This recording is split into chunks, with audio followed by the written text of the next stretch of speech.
जी, पितृ तो बदनाम हो रहे हैं। हम कहते हैं ना पितृदोष पितृदोष। वास्तव में प्रेत दोष होता है। आपके वंश में, मेरे वंश में, किसी वंश में, किसी गोत्र में 7 पीढ़ियों में, 21 पीढ़ियों में यदि कोई अनमैरिड आउट चला गया, कोई कोई ज्ञात, कोई कोई अज्ञात, तो अमावस्या का हम पितृ पूजा जो करते हैं, भाग निकालते हैं, वो तो पितर आएंगे ले जाएंगे, प्रेत रह जाता है। तो भूखा प्यासा वो तंग करने लगता है। फिर हम पूछ जाते हैं वो पुच्छा वालों के पास। वो कहते हैं थारा तो पितर अड़ है, तुम्हारा तो पितर तंग कर रहा है, क्या करें? बोल 5 कपड़े रख दो। अब मैं मान लो किसी वैश्य वर्ग की, किसी अग्रवाल की बनी है, कि किसी भाई की कपड़े की दुकान है, इसका मतलब उसके पितर तो बहुत खुश होंगे। किसी की मिठाई की दुकान है, उसके पितर तो बहुत खुश होंगे। ऐसा नहीं है। नदी बह रही है, जो हम तर्पण या श्राद्ध करेंगे वही उनको लगेगा। किस प्रकार बैंक का कर्मचारी पैसे गिन रहा है, वो उसके नहीं है, वो बैंक के हैं। उसके वही हैं जो उसके अकाउंट में सैलरी महीने में आती है। तो यहाँ मर्यादाएं सबके लिए नहीं। तब गया में प्रेत मुक्ति है। पितृ मोक्ष, पितृ मुक्ति तो पिंडारा जाओ या फल्गु जाओ या बद्रीनाथ जाओ, लेकिन प्रेत की मुक्ति गया में अलग अलग 54 वेदी हैं, 54 वेदी हैं। जहाँ भीष्म पितामह ने अपने पिता महाराज शांतनु के करवाए, राम जी ने अपने पिता महाराज दशरथ के करवाए पिंडदान, सीता माता ने दशरथ महाराज जी के पिंडदान दिए थे। एक सोचने वाली बात है। तो और राम जी ने दशरथ का स्थान क्यों नहीं बनाया, पिंडदान क्यों किए? गया में रामशिला है। एक और महाराज जी, एक वहाँ भी गति नहीं हुई किसी भी जी इंसान की, जी जो जिसकी डेथ होगी, जी। ये गति की चीज हो। गति का मतलब स्थानांतरण, गति का मतलब शांति। जैसे बहुत से बेरोजगार, उनकी गति नहीं हो रही, वो भटक रहे हैं। यदि उन्हें नौकरी मिल जाए तो उनकी गति हो जाएगी उस सिचुएशन से, उस परिस्थिति से। गति का मतलब मुक्ति। एक एक स्पेशल एक चीज है। कोई पितर भटक रहा है, स्थान के बगैर गति नहीं है। खुद भगवान शिव कैलाश पर बैठे हैं, हनुमान जी महाराज ऋषिमुख पर्वत पर बैठे हैं। दुनिया में जितने ऋषि हैं सबका आश्रम है, हम भी इस आश्रम में बैठे हैं। आश्रम के बगैर, स्थान के बगैर गति नहीं है। स्थान हर किसी को चाहिए। तो पितरों का स्थान परमात्मा के चरणों में होना चाहिए। एक बात और, अब खेत में बैठा दें, भगवान न करे पूरा खानदान आगे चल के 20 साल बाद अमेरिका इंग्लैंड चला जाए, तो क्या खेत में पूजा करने आएंगे?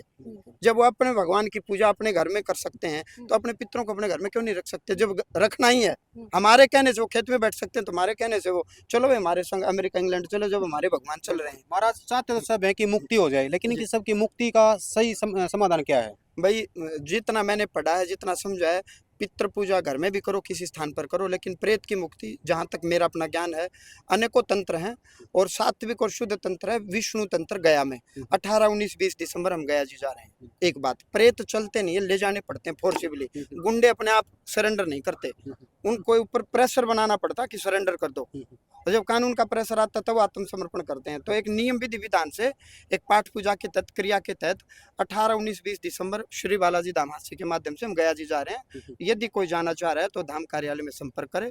जो खर्चा लगेगा, क्या खर्चा, वहाँ कुछ सामान आएगा पाठ पूजा का, और पंडित जी की दक्षिणा होगी। मेरी कोई दक्षिणा नहीं है, मैं तो खड़ा रहूंगा प्रत्यक्ष में, साक्ष्य में, और जो भी खाने पीने का वहाँ रहेगा हम आपस में बांट लेते हैं। कौन कौन जा सकता है, कौन कोई भी जा सकता है, जिसके घर में लगता है कि मेरे घर में वंशवृद्धि नहीं हो रही, मांगलिक कार्य नहीं हो रहे, या कोई रुकावट है। देवता तो मान ही जाते हैं। मेरे पिता मेरी माँ मुझे तंग क्यों करेगी? एक सोचने वाली बात है। मेरे दादा दादी मुझे तंग क्यों कर, हाँ करेंगे यदि उनके ऊपर कोई प्रेशर है, कोई दबाव है। कोई कई बार होता है ना कि मेरा पिताजी तो छोटे भाई का मारा हुआ है, छोटे भाई का प्रेशर है, उसने चुगली कर करके या भोड़िया ने चुगली कर करके बड़े भाई से मोह भंग कर दिया, तो प्रेशर आया ना। नहीं तो कोई माता पिता अपने बच्चों को महाराज जी, आपके चाहने वाले, आप कहते विशेष धर्म में भी लोग हैं, वो भी आपको मानने लगे हैं आप जी। तो क्या उनके भी पितर होते हैं जो विशेष धर्म वाले? आप कहते हैं कि वो विशेष फिर धर्म वो, मजहब वाले हैं? अरे शुक्ला जी, विशेष मजहब विशेष धर्म नहीं, धर्म एक ही है। धर्म का मतलब धारण करना, सत्य हिंसा सोच अप्रिय इस प्रकार से कुछ गुण है, जो इन गुणों को धारण करेगा वो धर्म है। बाकी तो मजहब है, व्यक्ति विशेष के द्वारा चलाए गए हैं, और सनातनी है।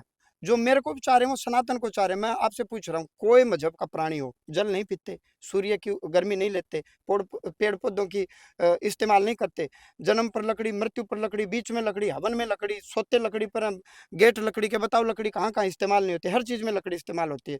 तो जो पांचों तत्वों को मानता है कि सनातन में ये चीजें हैं, वही सनातन है। वो कहते ना जी हम तो चांद को हमने 2 भागों में काट दिया, ये कर दिया, वो कर दिया। हमारे एक किताब आई आसमान से, फालतू की बात है। कोई किताब आसमान से आती है क्या? अब आदेश आएंगे।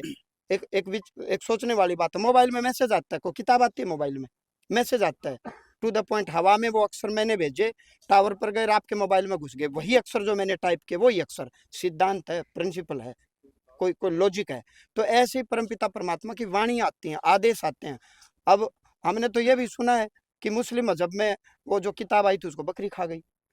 अच्छा, उस किताब को पढ़ोगे, मैंने तो पढ़ी, आप फिर कहोगे कि महाराज दंगे करवाओगे। दंगे मैं नहीं करवा रहा। पूरे विश्व में हम मंदिरों से बोलते हैं, यहाँ भी बोलेंगे संसार का कल्याण हो, वो तो कह रहे हैं सिर्फ हमारा कल्याण हो जो हमें मानता है, और बाकी सब काफिर लेकिन हैं। वो अब आपको मानने लगे तो क्या अच्छी उनका भी बात है। कल्याण करोगे? आते ही हैं मेरे पास, कल्याण का बहुत आते हैं मुस्लिम माताएं बहनें बुर्का पहन के आते हैं। जब मैं उधर दरबार लगाता हूँ, नेपाल में लगा, खूब आते हैं जी बच्चे, नहीं मैं मंत्र देता हूँ, वो करते हैं, हो जाते हैं। तो उनके पितरों के लिए भी कुछ करोगे उपाय? वो खुद आए, गोत्र कश्यप बताएं, हवन में बैठते हैं कई मुस्लिम, पूछते हैं जी हम गोत्र क्या बोले, तो गोत्र कश्यप, कश्यप ऋषि हुए हमारे। हम बैठाते हैं कि जी हमें गोत्र नहीं पता, सरनेम नहीं पता, गोत्र हमें पता ही नहीं क्या बोल रहे हैं। तो मैं कहता हूँ कि गोत्र कश्यप बोले, बैठते हैं वो यज्ञ हवन में।